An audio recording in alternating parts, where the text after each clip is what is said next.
திமுகவும் அதிமுகவும் கூட்டணி அமைக்க முயற்சித்தாங்க அப்படிங்கிற ஒரு குற்றச்சாட்டை தொடர்ந்து முன்வைக்கிறாரு.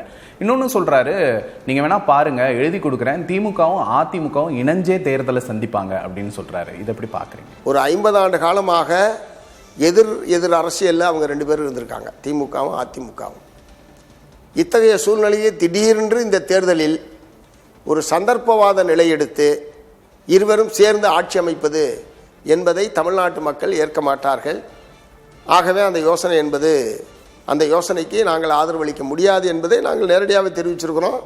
8ஆம் தேதி எங்களுடைய மாநில குழு கூட்டம் முடிந்ததற்கு பிறகு நாங்கள் வெளியிட்ட அறிக்கையிலே அதை குறிப்பிட்டிருக்கிறோம். தமிழ்நாட்டு மக்கள் ஏற்க மாட்டார்கள். உங்களை சந்திக்கும் போது எதிர்கட்சியாக செயல்பட போடுறோம், இதுதான் என் ஸ்டாண்டு அப்படின்னு ஸ்டாலின் சொன்னதா நீங்கள் சொன்னீங்க. அப்புறம் எப்படி இந்த மாதிரியான ஒரு சூழல் உருவாச்சு? இப்போ சட்டப்படி பார்த்தீங்கன்னா, ஒருவேளை இவரால் பெரும்பான்மை நிரூபிக்க முடியாமல் போனால், யாரால்? விஜய் அவர்களால் பெரும்பான்மை நிரூபிக்க முடியாமல் போயிருந்தால், 2வது சாய்ஸ் திமுகவுக்கு தான் இருக்குது, 3வது சாய்ஸு ஏடிஎம்கேக்கு தான் இருக்குது. அப்படி தான் சட்டப்படி அவங்க அழைக்க முடியும். ஒருவேளை இவரால் இப்படி ஒரு நிலைமை ஏற்பட்டால் பயன்படுத்தலான்ற முறையில் அவங்க யோசிச்சிருக்கலாம். திரு ஸ்டாலின் அவர்கள் எங்களிடம் தெரிவித்தது அதுதான், 5ஆம் தேதி தெரிவித்தது. ஆனால் விஜய் ஆட்சிக்கு வரக்கூடாதுங்கிற நோக்கம் இல்லை, விஜயால வர முடியல அப்படின்னா நம்ம வரலாம் அப்படிங்கிறதானா?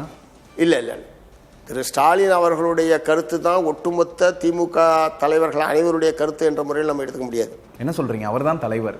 அவர் தான் தலைவர். பட் என்ன ஓட்டங்கள், கருத்துக்கள், ஒரு வாய்ப்பு கிடைச்சா இப்படி ஒன்று அமைக்க முடியுமா என்பதெல்லாம் மற்ற தலைவர்களும் இருந்து கூட அத்தகைய யோசனைகள் வந்திருக்கலாம். அவர் முடிவை தாண்டி ஒரு முடிவை திணிக்கக்கூடிய வலிமை திமுக யாருக்கு? இல்லை, யாருன்னு ஒரு நபரை சொல்ல, இப்படி ஒரு வாய்ப்பு கிடைத்தால் பயன்படுத்தலாம் என்கிற முறையில் பலரும் யோசிச்சிருக்கலாம்.